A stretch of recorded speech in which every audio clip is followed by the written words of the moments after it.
Hello students, welcome in today's online lecture of Organization of Commerce and Management for 11th standard. Dear students, today we are going to start a new lesson, Introduction to Management. विद्यार्थी मित्रांनो, आज आपण नवीन प्रकरणाला सुरुवात करणार आहोत आणि त्याचं नाव आहे इंट्रोडक्शन टू मॅनेजमेंट, अर्थातच व्यवस्थापनाची ओळख. आता मॅनेजमेंट या शब्दाला मराठीमध्ये व्यवस्थापन असे म्हणतात.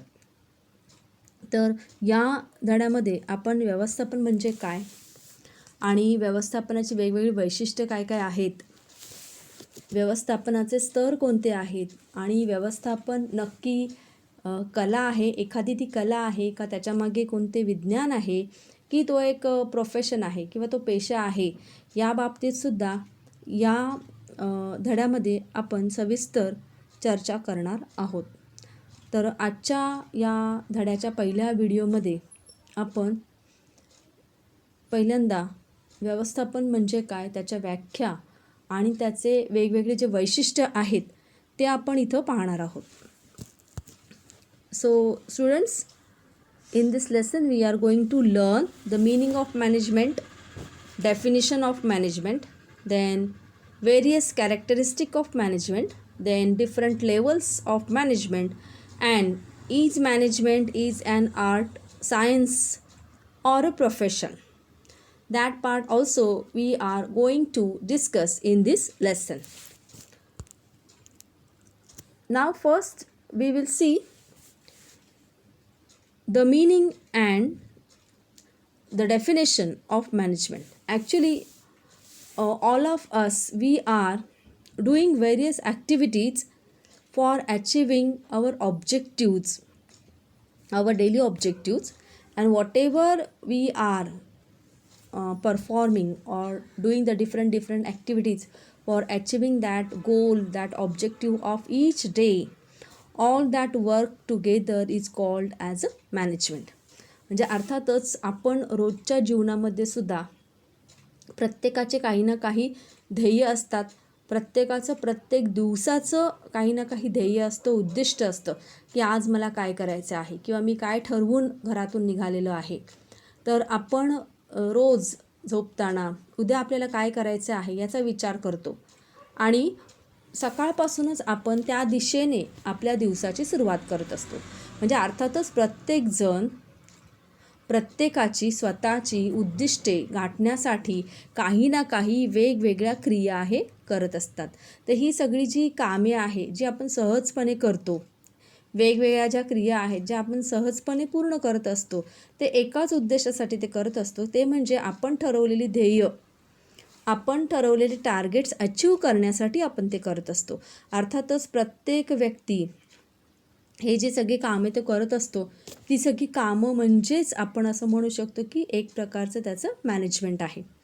तर मॅनेजमेंट हे वेगवेगळ्या ॲक्टिव्हिटीज आहेत की ज्या ॲक्टिव्हिटीज ध्येय उद्दिष्ट गाठण्यासाठी आवश्यक असतात.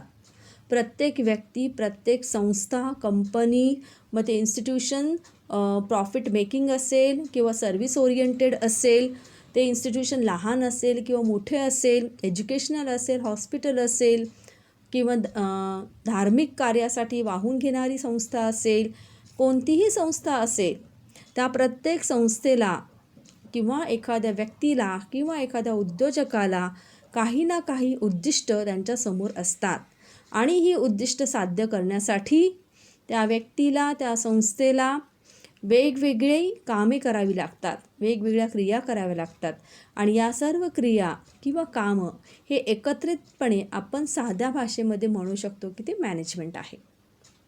फॉर एक्झाम्पल, आपल्या घरी एखादं फंक्शन असेल किंवा तुमची बड्डे पार्टी जरी असेल, तरी ती बड्डे पार्टी यशस्वी करण्यासाठी, ती उत्कृष्टपणे कंडक्ट करण्यासाठी सुद्धा तुम्हाला अनेक गोष्टींची व्यवस्था करावी लागते.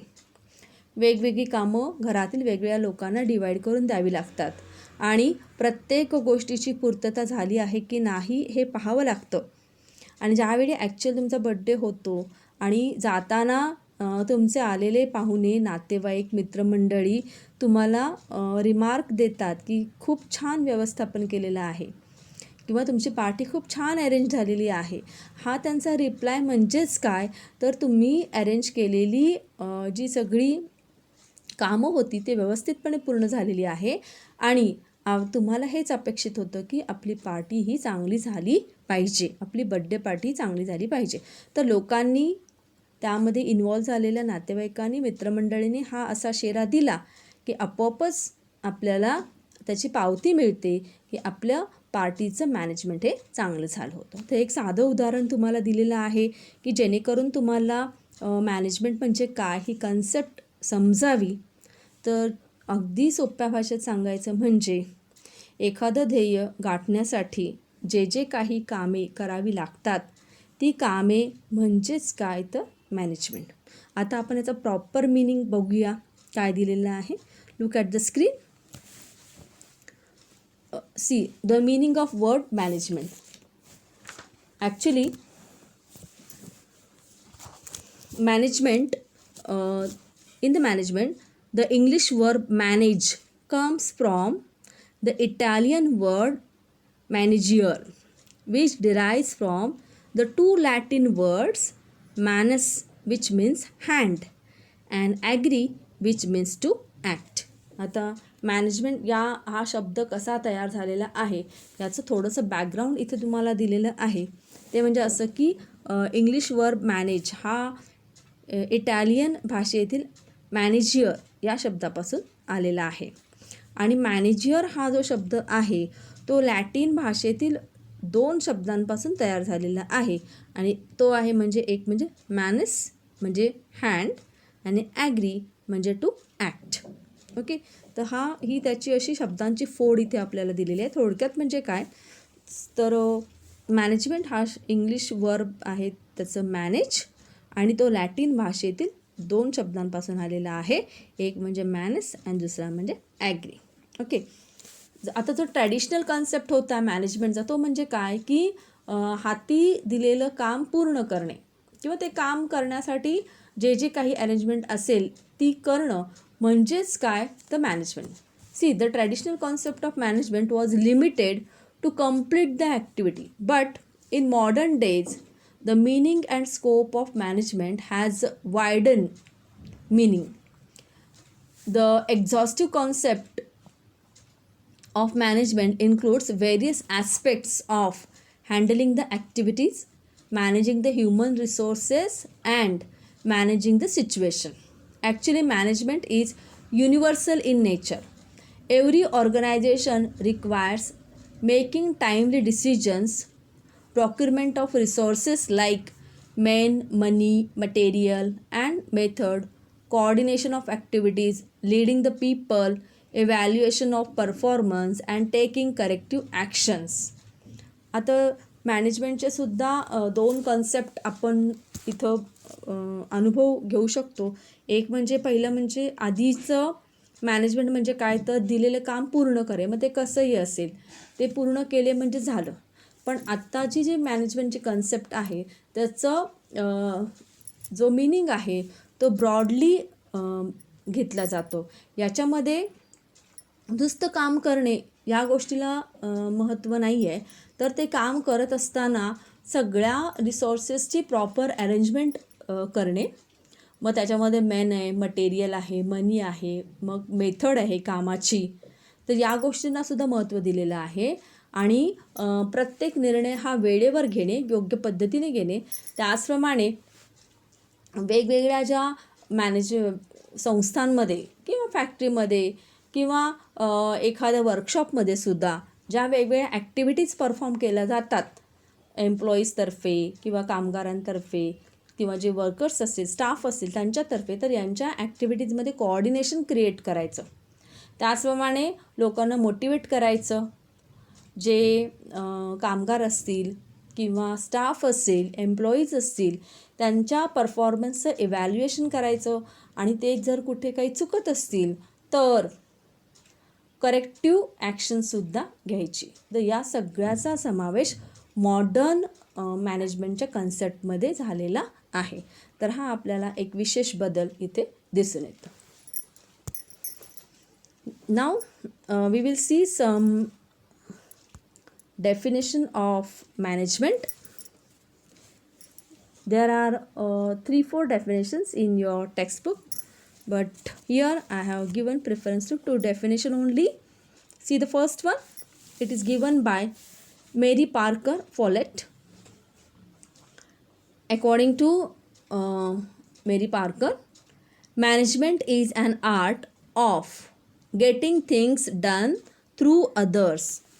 आता या डेफिनेशनमध्ये काय सांगितलं की मॅनेजमेंट ही एक कला आहे. कशा प्रकारची कला आहे तर इतरांकडनं काम करवून घेण्याची ती कला आहे. म्हणजे जो काम करून घेणारा व्यक्ती आहे. आता आपण बिझनेस ऑर्गनायझेशनच्या बाबतीमध्ये ज्यावेळी आपण बोलतो त्यावेळी अर्थातच जो व्यवस्थापक असतो ज्याला आपण मॅनेजर म्हणतो तो आपल्या हाताखालील स्टाफकडून सगळी कामे तो करवून घेत असतो. तर हा जो व्यवस्थापक असतो, हा जो मॅनेजर असतो, त्याच्याकडे ती कला असली पाहिजे की त्याने आपल्या स्टाफकडनं सगळी कामे कशी करवून घ्यायची. So it is said that management is an art of getting the things done through others. इतरांच्या मदतीने आपले काम करवून घेण्याची कला म्हणजे व्यवस्थापन. See according to this traditional definition, management focus on completing the work through workforce.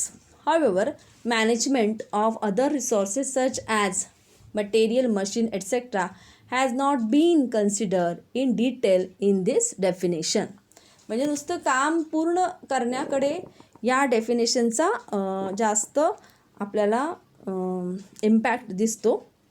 मग बाकीचे रिसोर्सेस जे आहेत जसं मटेरियल आहे, मशीन आहे, ते कशा पद्धतीचं आहे किंवा त्याची क्वालिटी काय आहे याकडे ही डेफिनेशन जास्त महत्त्व देत नाही. Now see the second definition, which is also very important, given by the Henry Fayol. To manage is to forecast and plan, to organize, to command, to coordinate and to control. आता इथे management म्हणजे नेमकं काय आहे, यामध्ये कोणकोणत्या क्रियांचा अंतर्भाव झालेला आहे ते हेनरी फेयॉल यांनी त्यांच्या डेफिनेशनमध्ये सांगितलेलं आहे. I am just reading the definition again. To manage is to forecast and plan, to organise, to command, to coordinate and to control. म्हणजे हेनरी फेयॉल असं म्हणतात की मॅनेजमेंट म्हणजे काय तर भविष्याचा वेध घ्यायचा. टू फोरकास्ट म्हणजे भविष्याचा वेध घेणे, त्याच्याप्रमाणे नियोजन करणे, त्याच्याप्रमाणे संघटन करणे. To organise means arranging all the resources. To command means to giving the orders. To coordinate means connecting all the people and all the departments and to control, आणि सर्वांवरती नियंत्रण करणे. थोडक्यात मॅनेजमेंट म्हणजे भविष्याचा वेध घेणे, त्याप्रमाणे नियोजन करणे, त्याप्रमाणे संघटन करणे, त्याप्रमाणे आदेश देणे, त्याप्रमाणे समन्वय साधणे आणि कंट्रोल करणे म्हणजेच नियंत्रण राखणे. See in this definition Henri Fayol has emphasise on different functions of management to achieve the goal in a systematic manner. While doing the given task, employees need proper direction about how to work, and coordination of all the activities is also equally important. म्हणजे कोणत्याही business ऑर्गनायझेशनमध्ये जे सगळे employees असतात त्यांना योग्य प्रकारे मार्गदर्शन करणं हे आवश्यक असतं. की या मार्गदर्शनामुळे जे एम्प्लॉईज असतात, जे स्टाफ असतात, त्यांना समजतं की आपण कशाप्रकारे काम केलं पाहिजे, कोणतं काम केव्हा केलं पाहिजे, आणि जे सगळे स्टाफ असतात, एम्प्लॉईज असतात, त्यांच्यामध्ये कामाची विभागणी केली असता प्रत्येकाला त्याच्या हिश्श्याचं काम मिळतं आणि त्यांच्या कामामध्ये एक प्रकारचं कोऑर्डिनेशन राहतं, समन्वय राहतो. आणि यामुळे सगळ्या ॲक्टिव्हिटीज या त्याचं डुप्लिकेशन न होता, म्हणजे तेच काम परत परत न करता प्रत्येकाला आपापलं काम व्यवस्थितपणे पूर्ण करता येतं आणि आपल्या ध्येयाची पूर्तताही करता येते. So here 2 definitions are given. Any one definition you can do it for the exam. Just see another definitions given on this screen. Already we have done first two, Mary Parker Follett and then Henry Fayol. Then another two are there, like Frederick Winslow Taylor.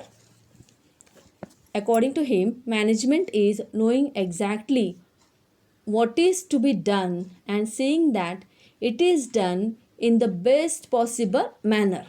आता Frederick teller असे म्हणतात की management म्हणजे नेमकं काय करायचं ते आपल्याला समजतं आणि जे काही करायचं आहे ते एका अतिशय योग्य पद्धतीने करणे म्हणजेच मॅनेजमेंट होय. So as per this definition, management is considered as a science. The author says that manager should have exact knowledge about the organizational goals, and with optimum utilization of available resources, the goal should be achieved in the best way. म्हणजे Frederick Winslow teller असं म्हणतात की management हे एक सायन्सच आहे, ते एक विज्ञान आहे, कारण ते एका विशिष्ट पद्धतीनेच केलं पाहिजे. जे गोल्स आहेत संस्थेचे ते गोल्स आधी डिसाईड करून ते अचीव करण्यासाठी सर्वात चांगला मार्ग हा अवलंबला पाहिजे, की जेणेकरून सगळे जे रिसोर्सेस आहेत संस्थेचे असतील किंवा एखाद्या युनिटचे असतील ते सगळे रिसोर्सेस अधिकाधिक चांगल्या पद्धतीने त्यांचा वापर हा झाला पाहिजे.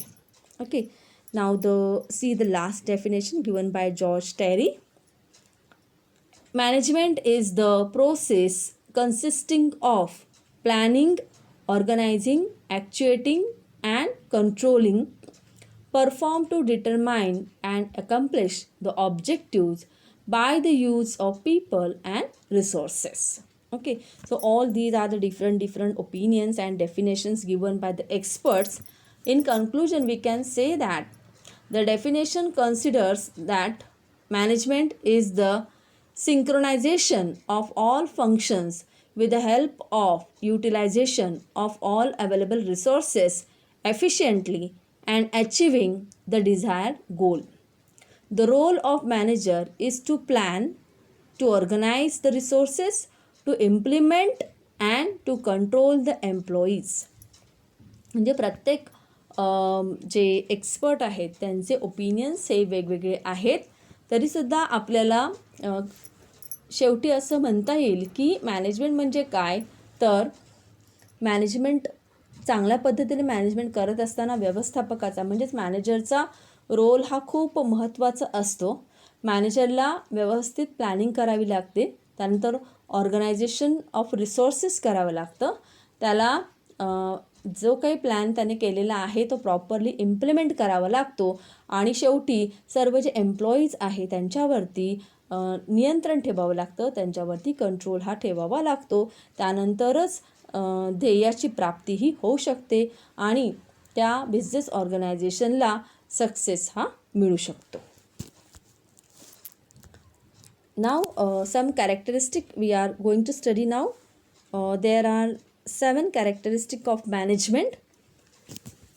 The first one is management is goal oriented. Second is management is a group activity. Third is management is intangible. Fourth one, management is a continuous process. Fifth is management is situational. Sixth is management is universal. And last one is management is dynamic. So all these are the different characteristic of management. तर जे व्यवस्थापन आहे त्याचे हे सगळे वेगवेगळे वैशिष्ट्य आहेत की मॅनेजमेंट हे गोल ओरिएंटेड आहे. गोल ओरिएंटेड म्हणजे काय, की ध्येयासाठी मॅनेजमेंट हे करावं लागतं, काहीतरी अचीव करण्यासाठी व्यवस्थापन हे करावं लागतं. त्याचप्रमाणे मॅनेजमेंट ही ग्रुप ॲक्टिव्हिटी आहे. मॅनेजमेंट हे इंटँजिबल आहे. इंटँजिबल म्हणजे अदृश्य आहे. मॅनेजमेंट ही एक कंटिन्युअस प्रोसेस आहे. मॅनेजमेंट ही परिस्थितीजन्य आहे. सिच्युएशन म्हणजे परिस्थितीजन्य आहे. मॅनेजमेंट हे युनिव्हर्सल आहे. युनिव्हर्सल म्हणजे सार्वत्रिक आहे, सगळीकडे सेम. आणि management is a dynamic function म्हणजे गतिमान क्रिया आहे. तर हे सगळे वेगवेगळे कॅरेक्टरिस्टिक आहेत मॅनेजमेंटचे, ते आपण सगळे आता डिटेलमध्ये त्याच्यावरती चर्चा करणार आहोत. So today we are going to learn first 4 characteristic of management. Now here the first one is management is goal oriented. म्हणजे काय, तर व्यवस्थापन हे ध्येयासाठी केलेलं असतं. म्हणजे ध्येयासाठी म्हणजे काहीतरी अचीव करण्यासाठी व्यवस्थापन हे आवश्यक असतं. See, management is a purposeful activity which is done to achieve specific goal. When organization achieves the goal, it is called as a success of that organization. The success depends on proper management of all resources. आता management हे कशासाठी आवश्यक आहे?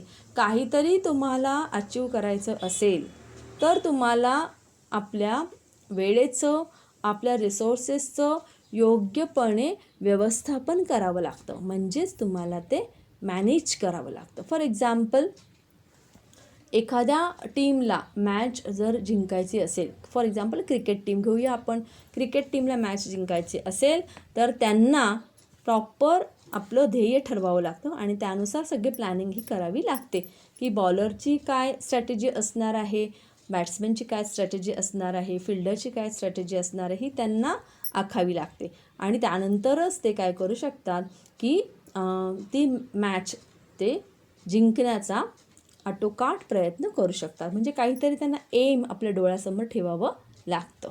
Okay, तर त्याचप्रमाणे प्रत्येक व्यक्तीला, वेगवेगळ्या बिझनेस ऑर्गनायझेशनला आणि वेगवेगळ्या संस्थांनासुद्धा काही ना काही ध्येय प्राप्त करण्यासाठी किंवा त्यांनी स्वतःसमोर जे काही उद्दिष्ट ठेवलेली आहेत ती जर साध्य करायची असतील तर त्यांना योग्य प्रकारे व्यवस्थापन हे करावंच लागतं.